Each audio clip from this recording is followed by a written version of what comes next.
Okay viewers, எல்லோரும் வணக்கம். நம்ம பார்த்துட்டு இருக்கிறது நம்ம தமிழாளினால் சேனல். ஓகே, இன்னைக்கு வீடியோ நம்ம என்ன பார்க்க போகிறோம் பார்த்தீங்கன்னா, இது பேன் கார்டு ஏஜென்சி பற்றின சம்மந்தப்பட்ட ஒரு வீடியோ தான். முக்கியமாக இந்த வீடியோ யாருக்கு அப்படின்னு பார்த்தீங்கன்னா, பேன் கார்டு கொடுக்குற கடை வச்சிருக்கிறவங்களா இருக்கட்டும், அதுக்கான சில இது மாதிரி பண்ணுவாங்க. அதாவது கடையில் வந்து ஃபார்ம் இதெல்லாம் வாங்கி வைப்பாங்க, ஆனால் வேறு கடையில் கொடுத்து அப்ளை பண்ணுவாங்க. அந்த மாதிரி இருக்கிறவங்களுக்கு, அதாவது முக்கியமாக பேன் கார்டு அப்ளை பண்ணி கொடுக்குறவங்களுக்கான ஒரு வீடியோன்னு சொல்லலாம். ஓகேவா, இதில் நாங்கள் ரீசெண்டாக ஒரு பிரச்சனையை ஃபேஸ் பண்ணோம். அந்த பிரச்சனையை பற்றி நான் எக்ஸ்பிளைன் பண்ணுறேன். ஓகேவா, இந்த மாதிரி பிரச்சனை உங்களுக்கு வரக்கூடாது அப்படிங்கிறக்காண்டி ஒரு விஷயத்தில் தான் இதை பண்ணுறோம். ஓகேவா, ஏன்னு பார்த்தீங்கன்னா, நாங்கள் ஸ்பைஸ் மணி இதெல்லாம் பண்ணி கொடுத்துருவோம். தெரியும், நிறைய நம்ம சேனல் ஃபாலோ பண்ணுற எல்லாருக்குமே தெரியும். ஸ்பைஸ் மணியில் நாங்கள் இதெல்லாம் அப்ளை பண்ணி கொடுக்குறோம். நிறைய ஏஜென்ட்ஸை கிரியேட் பண்ணி கொடுத்துட்ருக்கோம். அந்த மாதிரி நடக்கும்போது ஒரு ஏஜென்ட்டுக்கு வந்து நாங்கள் இது ஃபில் பண்ணுவோம். அப்போ பார்த்தீங்கன்னா ஒரு ரிஜெக்ஷன் வந்தது. என்ன ரிஜெக்ஷன் மார்க்னு செக் பண்ணி பார்க்கும்போது அவருக்கு வந்து பேன் கார்டில் ப்ராப்ளம் இருந்தது. ஓகேவா, அதாவது பேன் கார்டு நம்பர் வந்து தப்பு, அது ராங்கு அப்படிங்கமா வந்தது.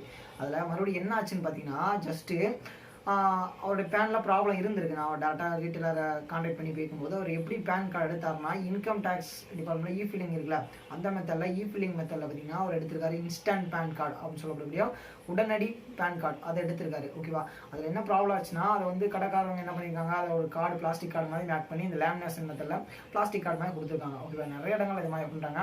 ஆனால் அதில் என்ன ப்ராப்ளம்னா, நீங்கள் அந்த பிளாஸ்டிக் கார்டு மாதிரி கடைக்காரங்க மேக் பண்ணி கொடுக்குறாங்கல்ல, அது வந்து பார்த்தீங்கன்னா உங்களுக்கு அது நிறைய இடங்களில் உங்களுக்கு செல்லுபடி ஆகாது. ஓகேவா, அது பார்த்தீங்கன்னா ஒரு டூப்ளிகேட் மாதிரி தான். ஓகே, உங்களுக்கான ஒரிஜினல் கார்டு அப்படிங்கிறது என்எஸ்டிஎல் யூடிஐ அப்படிங்கிற அவங்க டிபார்ட்மெண்ட்ஸ் தான் பிரிண்ட் பண்ணி கொடுக்குறாங்க. அவங்க தான் பார்த்தீங்கன்னா authorised PAN partners. Okay, NSDL and UTI. Okay, நம்ம பார்த்தீங்கன்னா யூடிஐயோட பேன் ஏஜென்சி கொடுத்துட்ருக்கோம். ஓகேவா, இந்த மாதிரி நீங்கள் பேன் ஏஜென்சி மூலமாக பண்ணும்போது உங்களுக்கு அந்த டாக்குமெண்டேஷனாக இருக்கட்டும், அந்த ஃபிசிக்கல் கார்டாக இருக்கட்டும், எல்லாமே ப்ராப்பராக இருக்கும். ஆனால் நீங்கள் இ ஃபில்லிங்கில் பண்ணும்போது உங்களுக்கு அதில் என்ன ப்ராப்ளம்ஸ் வருது கிரியேட் ஆகுது பார்த்தீங்கன்னா, அது ரிஜிஸ்டரில் கரெக்டாக ரிஜிஸ்டர் ஆக மாட்டேங்குது. அதுதான் மெயினான ப்ராப்ளம். ஓகேவா, நானே அந்த கஸ்டமருடைய PAN card number and mobile number எல்லாமே வாங்கி ஓடிபி மூலமாக நான் இன்கம் டேக்ஸ் அந்த வெப்சைட்லேயே போயிட்டு நான் வெரிஃபை பண்ணும்போது அந்த மாதிரியான ஒரு ரெக்கார்ட்ஸ் கிடையாது, ரெக்கார்ட்ஸ் டஸ் நாட் எக்ஸிட்ஸ் அப்படிங்கிற மாதிரி எனக்கு எரர் வந்தது. ஓகே, நான் அப்புறம் ரீட்டெயிலரை கான்டாக்ட் பண்ணும்போது அப்புறம் தெரிஞ்சது அவங்க இன்ஸ்டன்ட் பேன் எடுத்திருக்காங்க. அப்படிங்கும்போது இன்ஸ்டன்ட் பேனுக்கான மெத்தட்லேயே போய் அவருடைய இ பேன் டவுன்லோட் பண்ணுவோம். அந்த இ பேன் தான் ஒரு வேலிடாக இருந்தது. அவர் கொடுத்த அந்த பேன் கார்டு அப்படிங்கிறது அதில் வந்து வேலிடாக இல்லை. ஓகே, இதனால் இப்போ உங்களுக்கு என்ன விஷயம் கன்வெர்ட் பண்ண விரும்புகிறேன்னா, நீங்கள் இப்போ இ ஃபில்லிங் மூலமாக ஒரு பேன் கார்டு நீங்கள் கஸ்டமருக்கு அப்ளை பண்ணி கொடுக்குறீங்கன்னா அது நிறைய இடங்களில் வேலிட் ஆகுறது இல்லை அப்படிங்கிறதா குறிப்பிட்ட விஷயம். நீங்கள் கையில் கொடுக்குறீங்களா இ பேன், அந்த இ பேன் மட்டும் தான் வேலிட் இருக்குது. அதுவும் நிறைய இடங்களில் அக்செப்டன்ஸ் கிடையாது அப்படிங்கிறது குறிப்பிட்ட விஷயம். ஏன்னா ஒரு இடத்துல உங்களுடைய பேன் கார்டோட ஒரிஜினல் வெரிஃபை பண்ணணும் அப்படின்னு விருப்பப்படும் போது, விருப்பம் இல்லை, கட்டாயம் அந்த இடத்துல தேவைப்படும் போது உங்களுக்கான ஒரிஜினல் அப்படிங்கிறது நீங்கள் அந்த இடத்துல உங்கள் கையில் வச்சிருக்க அந்த பிளாஸ்டிக் கார்டு நீங்கள் மேக் பண்ணுறீங்களா, பிளாஸ்டிக் கார்டு மேக் பண்ணலாம். சம்டைம் பார்த்தீங்கன்னா அதை நீங்கள் லேமினேட் மாதிரி கட் பண்ணி போட்டு கொடுக்குறீங்க, அது எல்லாமே ஒரிஜினல் கிடையாது, டூப்ளிகேட். அந்த இடத்துல வெரிஃபை ஆக மாட்டேங்குது அப்படிங்கிறத குறிப்பிட்ட விஷயம். ஓகேவா, ஏன்னா நமக்கு நிறைய பேன் ஏஜென்சி ஒர்க் பண்ணுறாங்க, ரீசார்ஜ் கிரியேட்டர்ஸ் இருக்கீங்க, ஸ்பைஸ் மணியோட ஏஜென்சி இருக்கீங்க, ஃபோட்டோஷாப் டைப் பண்ணவங்க இருக்காங்க. எல்லாருக்குமே இந்த வீடியோ பயனாக இருக்கணும் அப்படிங்கிறக்காண்டி தான் இந்த விஷயத்தை நான் ஷேர் பண்ணுறேன். ஓகேவா, அப்படி இருக்கும்போது அப்படி நீங்கள் நிறைய பேர் ஷாப் வச்சுருக்கீங்க. ஓகே, நம்மளோட ரீட்டெயிலர்ஸ் நிறைய பேர் ஷாப் வச்சு ரன் பண்ணிட்டு இருக்காங்க. அப்படி நீங்கள் இன்கம் டேக்ஸ் இ ஃபில்லிங் மூலமாக இன்ஸ்டன்ட் பேன் கார்டு எடுத்து கொடுத்தீங்கன்னா கஸ்டமருக்கு சில விதங்களால் பாதிப்பு ஏற்படுது. அப்படி ஏற்படும் போது அவங்க என்ன பண்ணுவாங்க, உடனே உங்கள்கிட்ட வந்து தான் கேட்பாங்க. கடைக்காரங்கிட்ட யார்கிட்ட அப்ளை பண்ணி கொடுத்தாங்களோ அவங்களுக்கு தான் வந்து கேட்பாங்க. அப்போது நீங்கள் ஆல்ரெடி ஏதாவது ப்ராப்ளத்தில் இருக்கீங்க, அப்போ இந்த ப்ராப்ளம் வந்து சேரும்போது கண்டிப்பாக உங்கள் பிஸ்னஸில் குளறுபடிகள் அப்படிங்கிறது நடக்கிறதுக்கான வாய்ப்புகள் அதிகபட்சமாக கட்டாயம் இருக்குது அப்படிங்கிறது 100% உண்மையான விஷயம். ஓகேவா, அதனால இன்கம் டேக்ஸ் இ ஃபில்லிங்கில் நம்ம இன்ஸ்டன்ட் பேன் எடுத்து கொடுக்குறத தவிர்த்துருங்க அப்படிங்கிறது என்னுடைய ஒரு கருத்தாக இருக்கும். ஏன்னா நாங்கள் வந்து ப்ராப்ளம் ஃபேஸ் பண்ணோம். ஓகேவா, அப்போ இதை உங்கள்கிட்ட ஷேர் பண்ண வேண்டியதும் என்னோட கடமை தான். ஓகேவா, அதுபோல் நீங்கள் இப்போ என்எஸ்டிஎல் யூடிஐல ஏஜென்சி மூலமாக நீங்கள் பண்ணும்போது இந்த மாதிரி ப்ராப்ளம்ஸ் அப்படிங்கிறது கிரியேட் ஆகுதுன்னா, உங்களுக்கு ஒரு பேன் இ பேன் ரெடியாக இருக்கும், 3 days ஆகுது. உங்களுக்கு பார்த்தீங்கன்னா பேன் நம்பர்லாம் ஆகுது 2 days கிட்ட ஆகுது.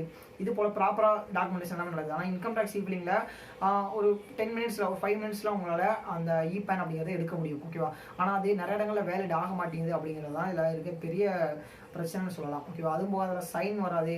அதில் இருக்கிற ப்ராப்ளம்ஸ் என்னன்னா, உங்களுக்கு சைன் வந்து அப்பியர் ஆகுது. அதாவது கையெழுத்து போடுவாங்க பார்த்தீங்களா, பேன் கார்டில் கையெழுத்து இருக்காது இன்ஸ்டன்ட் அந்த இ பேனில். அப்புறம் பார்த்தீங்கன்னா உங்களுடைய இது இருக்காது, அதாவது உங்களுக்கு ஃபிசிக்கல் கார்டு கிடைக்காது, கஸ்டமர் கையில் கார்டு கிடைக்காது. இந்த மாதிரி ப்ராப்ளம் இருக்கும். நீங்கள் அதை ஜஸ்ட் லேமினேட் கார்டு மாதிரி போட்டு கொடுத்தீங்கன்னா கஸ்டமர் அதை ஒரிஜினல் நம்பிட்டு இப்போ லோன் வாங்குறதுக்காக இருக்கட்டும், இல்லை பேங்க்கில் வேறு ஏதாவது ஒரு நகைக்கடன் அந்த மாதிரி ஏதாவது லோன் அப்ளை பண்ணும்போது வெரிஃபை ஆக மாட்டேங்குது அப்படிங்கிறது தான் குறிப்பிடத்தக்க விஷயம். ஓகேவா, இந்த மாதிரி ப்ராப்ளம்ஸ்லாம் கிரியேட் ஆகுது. அதனால் இதுக்கான கண்டிப்பாக ஒரு சொல்யூஷனாக நம்மளுடைய பேன் ஏஜென்சி இருக்கும் அப்படிங்கிறது உங்களுக்கு நான் தெரியப்படுத்த விரும்புகிறேங்கிறத. பேன் ஏஜென்சி மூலமாக நீங்கள் இதை பண்ணிங்கன்னா கண்டிப்பாக இந்த மாதிரியான ப்ராப்ளம் அப்படிங்கிறது 100% ஷுவராக வராது அப்படிங்கிறதுக்கான ஷூரிட்டி இருக்குது. ஓகே, இது மாதிரி ப்ராப்ளம்ஸ் நாங்கள் பார்த்துக்கலாம். ஆனால் இன்கம் டேக்ஸ் அந்த ஃபில்லிங்கில் பண்ண இதில் அந்த மாதிரி ப்ராப்ளம்ஸ் கிரியேட் ஆச்சு. ஓகே, இது வந்து நாங்கள் ரியலாக ஃபேஸ் பண்ண ப்ராப்ளம், அதான் உங்கள்கிட்ட ஷேர் பண்ண விரும்பினேன். ஓகேவா, இதன் மூலமாக நான் உங்கள்கிட்ட என்ன கன்வெர்ட் பண்ண விரும்புனா, நீங்கள் என்எஸ்டிஎல்லாக இருக்கட்டும் யூடிஐயாக இருக்கட்டும், ஓகேவா, ரெண்டுமே ஒரே இதுதான், ஆனால் வேறு வேறு கம்பெனிஸ். ஓகேவா, அது மூலமாக நீங்கள் பண்ணும்போது உங்களுக்கு இன்கம் உங்களுக்கு 15 நாளில் உங்களுக்கு வந்து பார்த்தீங்கன்னா அந்த ஃபிசிக்கல் பேன் கிடச்சிடும், 3 நாளில் உங்களுக்கு பேன் கிடச்சிடும். ஓகே, பேன் அப்படிங்கிறது 3 நாளில் கிடச்சிடும், பேன் நம்பர் அப்படிங்கிறது 2 நாள் அலாட் ஆயிரும். ஓகேவா, அக்னாலஜ்மெண்ட் அப்படிங்கிறது 2 மினிட்ஸில் நீங்கள் எடுத்துடலாம். இது போல் எல்லா ஆப்ஷனும் நம்மகிட்ட அவைலபிளாக இருக்குது. ஓகேவா, ரொம்ப குறைஞ்ச விலையிலேயே உங்களுக்கு ஏஜென்சிஸ் எல்லாமே பண்ணி கொடுத்துட்டோம். அதுபோல் நம்ம ஏஜென்சியில் இன்னும் நிறைய அப்டேட்ஸ் வந்துட்டு இருக்கு. இது போல் கண்டிப்பாக உங்களுக்கு ப்ராப்ளம்ஸ் இல்லாமல் ஒரு பிஸ்னஸ் ரன் பண்ண விரும்புனீங்கன்னா கண்டிப்பாக பயன்படுத்துங்க. இந்த வீடியோ உங்கள் ஃப்ரெண்ட்ஸ் யாராவது ஷாப் வச்சிருக்காங்க, அவங்க இந்த இன்ஸ்டன்ட் பேன் மூலமாக எடுத்து கொடுக்குறாங்க, இல்லை உங்கள் ஃப்ரெண்ட்ஸ் யாராவது இன்ஸ்டன்ட் பேன் எடுத்தாங்க அப்படின்னா உங்களுக்கு தெரியப்படுத்துங்க. ஏன்னா நீங்கள் வந்து பிரிண்டட் கார்டு அப்படிங்கிறது நீங்கள் திரும்ப என்எஸ்டிஎல் யூடிஐல தான் அப்ளை பண்ணணும். ஓகேவா, உங்களுக்கு பேன் நம்பர் கிடைச்சா கூட நீங்கள் கரெக்ஷன் அப்படிங்கிற மெத்தடை பயன்படுத்தி என்எஸ்டிஎல் யூடிஐல போட்டு தான் நீங்கள் ஃபிசிக்கல் கார்டு வாங்க முடியும். ஓகேவா, அந்த மாதிரி ப்ராப்ளம் இருக்கிறதுனால கண்டிப்பாக இது உங்களுக்கு மேபி அந்த ஷாப் வச்சு இந்த மாதிரி இன்ஸ்டன்ட் பேன் எடுத்து கொடுக்குறவங்களுக்கு ஃபியூச்சரில் ப்ராப்ளம் ஏற்பட வாய்ப்பு இருக்குது. ஓகேவா, அதனால் இந்த இதை நீங்கள் ஃபாலோ பண்ணுங்கள். ஓகேவா, கண்டிப்பாக இது உங்களுக்கு பெனிஃபிட் இருக்கும்னு நினைக்கிறேன். இந்த வீடியோ பதிவு கண்டிப்பாக உங்களுக்கு பயனுள்ளதாக இருக்குன்னு நினைக்கிறேன். உங்கள் ஃப்ரெண்ட்ஸ் எல்லாருக்கும் ஷேர் பண்ணுங்கள், இன்ஸ்டன்ட் பேன் எடுத்து கொடுக்குற அவங்களுடைய ஷாப் ரீட்டெயிலர்ஸ்க்கு. ஓகேவா, கண்டிப்பாக இந்த வீடியோ உங்களுக்கு பயனுள்ளதாக இருக்குன்னு நினைக்கிறேன். இது போல் உங்கள் பிஸ்னஸ் நிறைய வீடியோஸ் டெய்லி நாங்கள் அப்டேட் பண்ணி கொடுத்துருக்கோம். இது போல் உங்களுடைய பிஸ்னஸ் நாங்கள் உங்களோட